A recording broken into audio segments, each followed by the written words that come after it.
So hello everyone, स्वागत है आपका फिर से हमारे आज के इस नए लेक्चर में।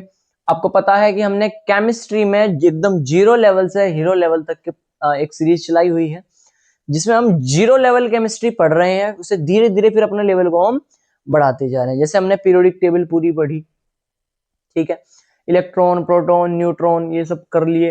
इलेक्ट्रॉन की खोज कैसे हुई, थॉमसन का परमाणु मॉडल क्या था, ये सब। आज हम बात करेंगे कि तत्वों के अंदर हम मूलभूत कणों को कैसे ज्ञात कर सकते हैं, कि कितने इलेक्ट्रॉन हैं, कितने प्रोटॉन हैं, कितने न्यूट्रॉन हैं। ठीक है, चलिए देखो जरा ध्यान से। इन्हें ज्ञात करने के लिए आपको सबसे पहले पता होना चाहिए कि भैया परमाणु क्रमांक क्या होता है। परमाणु क्रमांक, अभी जब मैंने आपको आवर्त सारणी पढ़ाई थी, तो मैंने तत्व को बारे में आपको ज्ञान दिया था। तो तत्व जिस नंबर पे पड़ता है उसे उसका परमाणु क्रमांक कहते हैं। कुल मिलाकर से समझो कि किसी तत्व के अंदर जितने प्रोटॉन्स होते हैं ना, जितने प्रोटॉन्स होते हैं उसका उतना ही परमाणु क्रमांक होता है। ठीक है, किसी तत्व को हम कैसे प्रदर्शित कर सकते हैं, सबसे पहले ये देखो कि भैया प्रदर्शित कैसे करते हैं तत्वों को। प्रदर्शित करने का तरीका होता है ऐसे कि मान लो कोई तत्व है एक्स, कोई भी तत्व हमने मान लिया कि कोई तत्व है एक्स, उसके यहां पे लिखा जाता है जेड, और यहां पे लिखा जाता है ए। ठीक है, जहां पे ए ये लिखने का कोई तरीका है, जहां पे ए क्या है, ए है मेरे पास परमाणु द्रव्यमान, और जेड क्या है, परमाणु क्रमांक, atomic number, atomic mass, atomic number, atomic mass, यानी कि परमाणु द्रव्यमान और परमाणु क्रमांक। जेड क्या है, परमाणु क्रमांक, परमाणु क्रमांक, और ए क्या है, परमाणु द्रव्यमान, परमाणु द्रव्यमान। एकदम सही बात है। ठीक है सर, अब किसी भी तत्व के अंदर जितने प्रोटॉन होते हैं, ये प्रोटॉन है, उसका उतना ही परमाणु क्रमांक होता है। ठीक है, और जिसका जितना परमाणु क्रमांक है, जिसमें जितने प्रोटॉन होते हैं उसमें उतने ही इलेक्ट्रॉन्स भी होते हैं। एक बहुत बड़ी चीज आपने सीख ली कि जिस तत्व का जितना परमाणु क्रमांक होगा उसमें उतने ही प्रोटॉन होंगे, उतने ही इलेक्ट्रॉन होंगे। ठीक है सर, कैसे? जैसे मैंने स्टार्टिंग में आपको कुछ तत्व लिखवाए थे, जैसे हाइड्रोजन हो गया, इसके बाद हीलियम आता है, lithium, beryllium, boron, carbon, nitrogen, oxygen, fluorine, neon, sodium, है ना, सोडियम, मैग्नीशियम, ऐसे क्रम में। ये एकदम मैंने क्रम में लिखे हैं। इसका परमाणु क्रमांक 1, इसका 2, इसका 3, 4, 5, 6, 7, 8, 9, 10, सोडियम का 11, मैग्नीशियम का 12 परमाणु क्रमांक। अच्छा सर, ठीक है। अब ये सोडियम भैया है, इनका परमाणु क्रमांक मैंने आपको 11 बताया, 11 है, और इसका जो भार होता है वो होता है 23। ठीक है, ये आपको याद रखना पड़ेगा, भार। ठीक है सर, अब इसका परमाणु क्रमांक 11 का मतलब ये है कि इसमें 11 ही तो इलेक्ट्रॉन है और इसमें 11 ही प्रोटॉन है। क्यों? क्योंकि जिसका परमाणु क्रमांक जितना होता है उसमें उतने ही प्रोटॉन होते हैं, उतने ही उसमें इलेक्ट्रॉन होते हैं। ठीक है सर, न्यूट्रॉन कितने होंगे? पहला फॉर्मूला आपके सामने आ गया। अब बात करेंगे सर न्यूट्रॉन कितने होंगे। सर न्यूट्रॉन, अब जो न्यूट्रॉन होंगे वो होंगे, अगर आप ए में से जेड को माइनस कर दो, ए में से जेड को माइनस कर दो, यानी कि अगर आप भार में से, परमाणु द्रव्यमान में से परमाणु क्रमांक को घटा दोगे, परमाणु क्रमांक को घटा दोगे तो न्यूट्रॉन की संख्या आ जाएगी। किसकी संख्या आ जाएगी? न्यूट्रॉन की संख्या आ जाएगी। ठीक है सर, तो सर इसमें न्यूट्रॉन भी निकाल सकते हैं? बिल्कुल निकाल सकते हैं। जब आप इसमें न्यूट्रॉन निकाल रहे होंगे तो आप ए में से जेड माइनस करोगे। ए ऊपर होता है, यहाँ पे लिख दिया था, जेड नीचे होता है। 23 में से आप जब 11 माइनस करोगे, 23 माइनस 11 करोगे तो 12 आएंगे, तो मतलब इसके अंदर 12 न्यूट्रॉन है। तो सोडियम जिसका परमाणु क्रमांक 11 है, जिसका परमाणु द्रव्यमान 23 है, उसमें 11 इलेक्ट्रॉन है, 11 प्रोटॉन है और 12 न्यूट्रॉन है। 12 न्यूट्रॉन है। एकदम आसान, बढ़िया।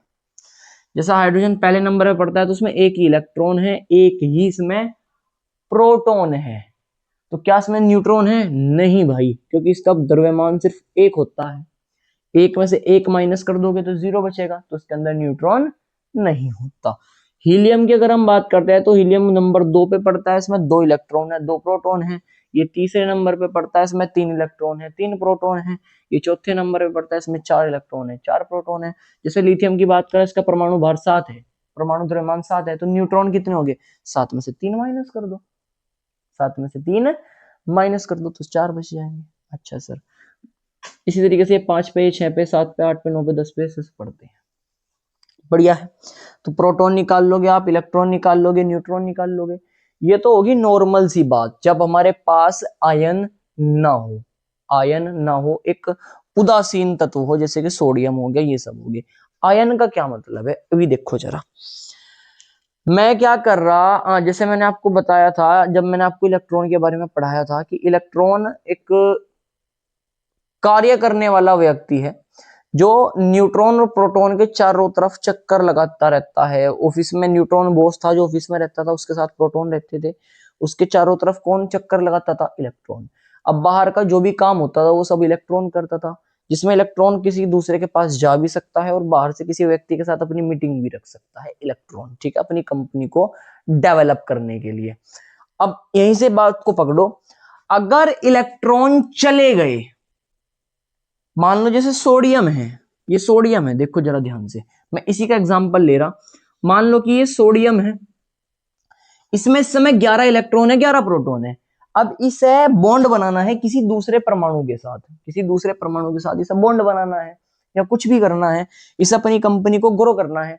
तो इसमें से एक इलेक्ट्रॉन निकल के बाहर चला गया, इसमें से एक इलेक्ट्रॉन निकल के बाहर चला गया। अब इसमें इलेक्ट्रॉन कितने बच गए? 10 इलेक्ट्रॉन बच गए सर। और प्रोटॉन कितने बच गए सर? 11 प्रोटॉन बच गए। प्रोटॉन तो इसी के अंदर है, इलेक्ट्रॉन ही तो गए। अब 10 इलेक्ट्रॉन को 10 प्रोटॉन ने तो कर दिया न्यूट्रल। क्या कर दिया? न्यूट्रल। अब एक प्रोटॉन ज्यादा हो गया, और प्रोटॉन पे एक प्लस चार्ज होता है, प्रोटॉन पे प्लस चार्ज होता है, एक प्लस चार्ज।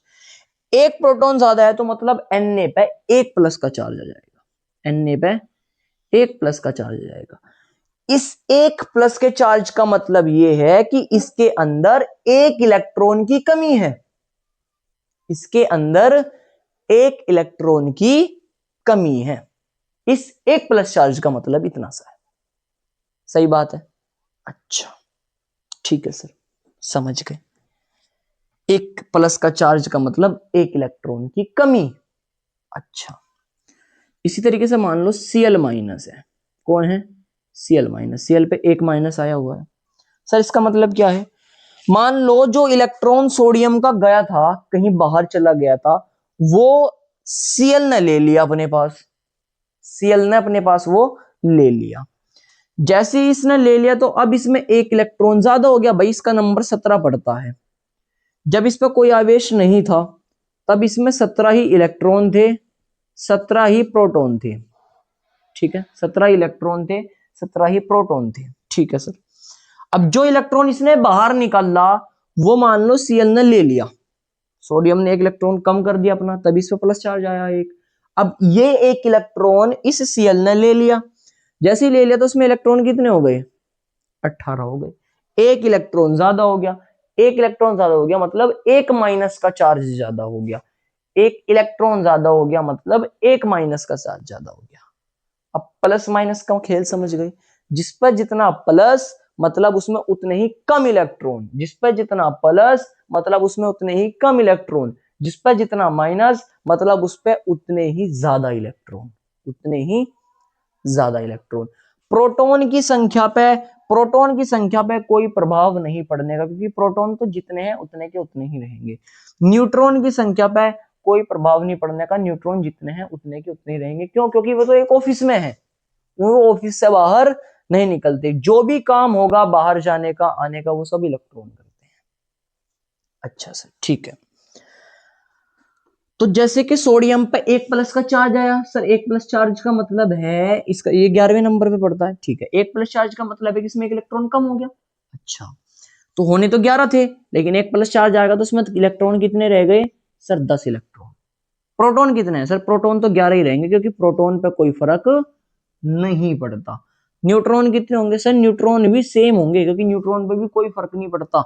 ये 11 है और इसका जो भार है वो 23 है। 23 में से आप 11 घटा दोगे, 23 में से आप 11 घटा दोगे तो कितने बचेंगे?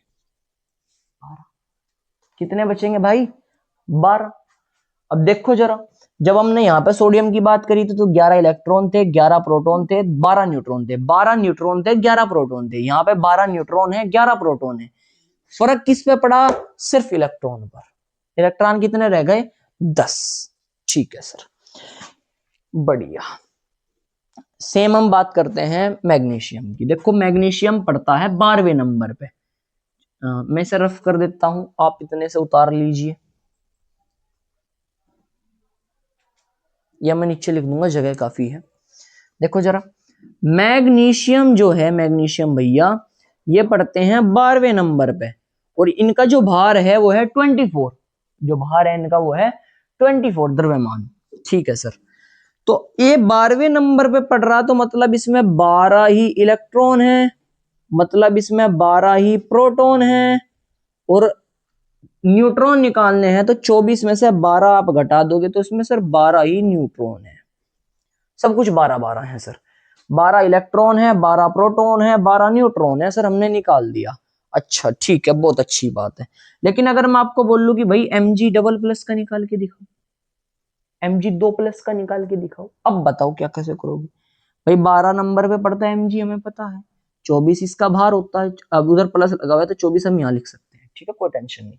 24 इसका भार है। अच्छा सर, अब 12 इसका नंबर है, मतलब इसमें 12 इलेक्ट्रॉन होने चाहिए, लेकिन चूंकि इस पे 2 प्लस का चार्ज आया हुआ है सर, 2 प्लस के ज्यादा हो गए, मतलब इसमें 2 इलेक्ट्रॉन कम हो गए।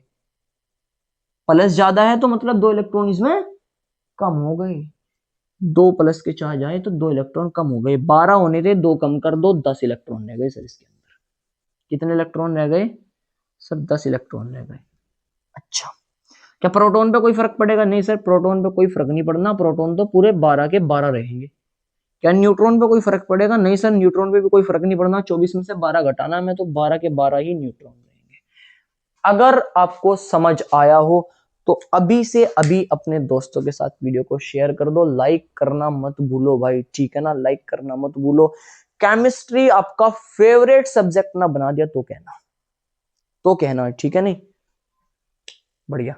और अगर आप 12th के स्टूडेंट, मतलब आपका कोई दोस्त है या कोई भाई है जो 12th क्लास में है और अभी एग्जाम जस्ट आने ही वाले हैं भाई, 17 तारीख आने ही वाली है, आज 13 तारीख हो चुकी है, 13 डेट है, तो 2 घंटे 40 मिनट की या 50 मिनट के आसपास की प्ले लिस्ट है चैनल के अंदर, अलग से बनाई हुई है, क्लास 12th केमिस्ट्री के नाम से प्ले लिस्ट।